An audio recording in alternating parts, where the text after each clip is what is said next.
Hello guys, আমি রিজু। আজকে আমি তোমাদের সাথে এমন তিনটে সাইকোলজিক্যাল কথা শেয়ার করব যা তোমাদের ভালোবাসাকে অনেক গুণ বাড়িয়ে দেবে আর তোমার ভালোবাসার মানুষকে ভালোবাসার সম্পর্কটাকে টিকিয়ে রাখার জন্য পাগল করে তুলবে। আমি গ্যারান্টি দিয়ে বলতে পারি। তাই ভিডিওটা পুরো দেখো, দেখলে অনেক কিছু আজকে শিখে যাবে। ভিডিওতে যাচ্ছি, ভালো লাগলে লাইক করো, সাথে সাথে চ্যানেলটাকে প্লিজ সাবস্ক্রাইব করে রেখো। চলে যাচ্ছি মেন ভিডিওতে। ফার্স্ট পয়েন্ট, তুমি কি আমাকে বিয়ে করবে বা আমি তোমাকে বিয়ে করতে চাই, এই কথাটা কোনোদিনও তোমার ভালোবাসার মানুষকে তুমি আগে বলবে না। মাথায় থাকে যেন, আগে কোনোদিনও তুমি তোমার ভালোবাসার মানুষকে বলবে না যে আমি তোমাকে বিয়ে করতে চাই বা তুমি কি আমাকে বিয়ে করবে।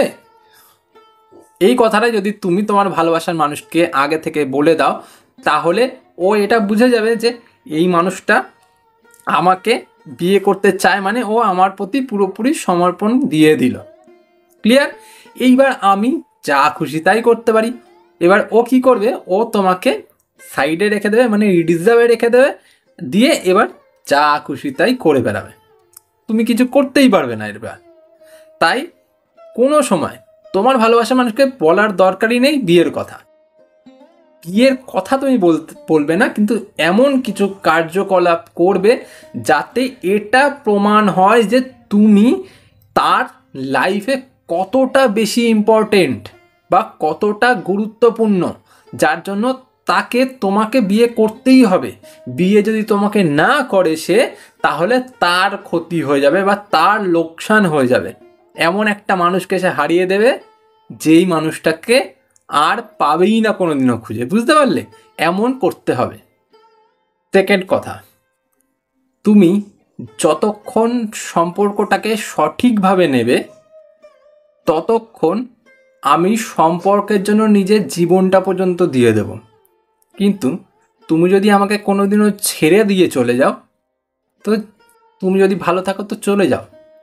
আমি কাউকে এর জন্য কোনো অভিযোগ কোনোদিনও করব না। এটা এক প্রকারে যেমন একটা ইমোশনাল কথা, এই কথাটা এক প্রকারে তোমার তার সম্পর্কের প্রতি সমর্পণটাকেও বোঝায়।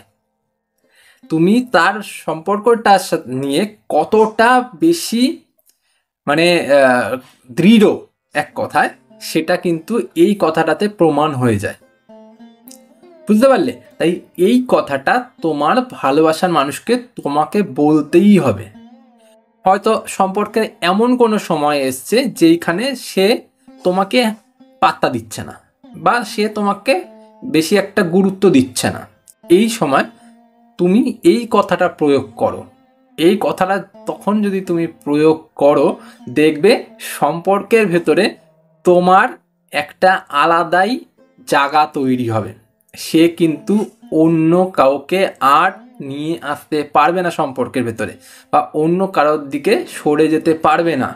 ও যদি তোমাকে গুরুত্ব দেওয়া বন্ধ করে দিয়েও থাকে, সে কিন্তু আবার তোমাকে গুরুত্ব দেবে, কারণ ওর মনের ভেতর সেই জায়গাটা কিন্তু ও বুঝতে পারবে বা সেই জায়গাটা সৃষ্টি হবে যে তুমি কিন্তু এইবার আস্তে আস্তে ওকে ছেড়েও দিতে পারো বা সরেও যেতে পারো সম্পর্ক থেকে। ক্লিয়ার? তাই জন্য ওকে এই কথাটা বলো যে আমি সম্পর্কে নিজের জানটাও দিয়ে দিতে পারি, আমার কাছে সেটা কোনো বড় ব্যাপার না। কিন্তু তুমি যদি আমাকে কোনোদিনও ছেড়ে দাও, আমি নিঃশব্দে চলে যাব।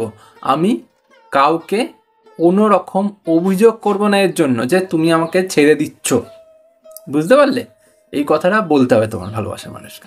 থার্ড পয়েন্ট এটাই যে সম্পর্কে যখন তুমি গেছিলে, তার সাথে সম্পর্কে গেছিলে, এবার সম্পর্ক নিয়ে তো তোমার কিছু না কিছু স্বপ্ন ছিল, কিছু না কিছু আশা ছিল। সেও নিশ্চয়ই তোমাকে তার কোনো আশা বা তার কোনো স্বপ্নের কথা তোমাকে জানিয়েছিল, তার ইচ্ছার কথা জানিয়েছিল, বা সে তোমাকে নিয়ে ওখানে যেতে চাইছে, বা তুমি তার সাথে এখানে ঘুরতে যেতে চাও, ওখানে ঘুরতে যেতে চাও, বা সম্পর্কটাকে এমনভাবে স্টেবল করতে চাও যাতে পরবর্তী দিনে তোমাদের কোনো প্রবলেম না হয়, তোমরা ভালো মতন নিজেদের সম্পর্কটাকে টেনে নিয়ে গিয়ে একটা শুভ পরিণতির দিকে যেতে পারো। এরকম ভেবেছিলে তো? এবার তার সাথে এই কথাগুলো নিয়ে প্রায়শই আলোচনা করতে হবে যাতে তার মনের ভেতর এই যে আশাগুলো জীবিত থাকে, মানে তোমাদের স্বপ্ন, তোমাদের আশা আকাঙ্ক্ষা এইগুলো যাতে জীবিত অবস্থায় থাকে, এগুলো যাতে মরে না যায়, এই দিকটাতে তোমাকে লক্ষ্য রাখতে হবে। কারণ ও যতদিন ওই স্বপ্নগুলোকে দেখতে পারবে, ওই স্বপ্নগুলোকে উপভোগ করতে পারবে, ওই স্বপ্নগুলোকে ভাবতে পারবে, ততদিনই কিন্তু ও সম্পর্কের মধ্যে জীবিত থাকবে বা সম্পর্কটাকে ওইভাবে দেখবে। যখন ওর মনের ভেতর সেই আশা আকাঙ্ক্ষা বা সেই স্বপ্নগুলোকে নষ্ট করে দিতে থাকবে বা স্বপ্নগুলো মরে যেতে থাকবে, ও কিন্তু আস্তে আস্তে সম্পর্ক থেকে অনেক দূরে চলে যেতে থাকবে। ওর চোখে কিন্তু তখন অন্য নারী বা অন্য পুরুষ অনেকটা বেশি প্রাধান্য পাবে তোমার থেকে। তাই জন্য তাকে বারবার তোমাদের স্বপ্ন নিয়ে কথা বলতে হবে, তার সাথে বারবার তোমাদের আশা আকাঙ্ক্ষা নিয়ে কথা বলতে হবে, যাতে সেই মানুষটা বারবার এটা ভাবে যে হ্যাঁ, আমি ওর সাথে থাকলে তো এইভাবে থাকতে পারবো, আমি ওর সাথে থাকলে তো ওইভাবে থাকতে পারবো, আমাদের এইরকম একটা জীবন হবে, আমরা এইরকমভাবে বাঁচবো, আমাদের লাইফটাকে এইভাবে কাটাবো। ক্লিয়ার? এই রকম ভাবনা চিন্তা তার মধ্যে গড়ে তুলতে হবে। দেখবে সম্পর্ক খুব স্মুথ যাচ্ছে, সে তোমাকে ছাড়া অন্য কারো কথা কোনো দিন ভাবছেও না বা সে তোমাকে বলছেও না, আর সম্পর্কে তোমার হয়তো গুরুত্ব নেই বা গুরুত্ব সে দিচ্ছে না, এই রকম কথা সে বলবেই না। বুঝতে পারলে? তো এইভাবে তুমি সম্পর্কটাকে চালাতে পারো। আর এইভাবে যদি সম্পর্কটাকে চালাতে চাও, তো এই রকম কথা তোমাদেরকে প্রত্যেকটা সময় নিজেদের মধ্যে আলোচনা করতে হবে। বুঝতে পারলে? এই ছিল 3টে পয়েন্ট। প্রথম পয়েন্টটা যেটা তোমাকে বলতে হবে না, মানে তুমি কোনোদিনও সেটা নিজে থেকে বলবে না। আর দুটো, নিজের থেকে তোমার বলতে হবে বা নিজের মধ্যে সেটাকে আওড়াতে হবে, যাতে ও তোমার এই কথাগুলো মনে মনে ভাবতে পারে। ক্লিয়ার? ভিডিও আজকে পর্যন্ত এইটুকুই। ভালো লাগলে লাইক করবে, সাথে সাথে চ্যানেলটাকে সাবস্ক্রাইব করে দেবে। আজ চলি, পরে দেখা হবে অন্য ভিডিওতে।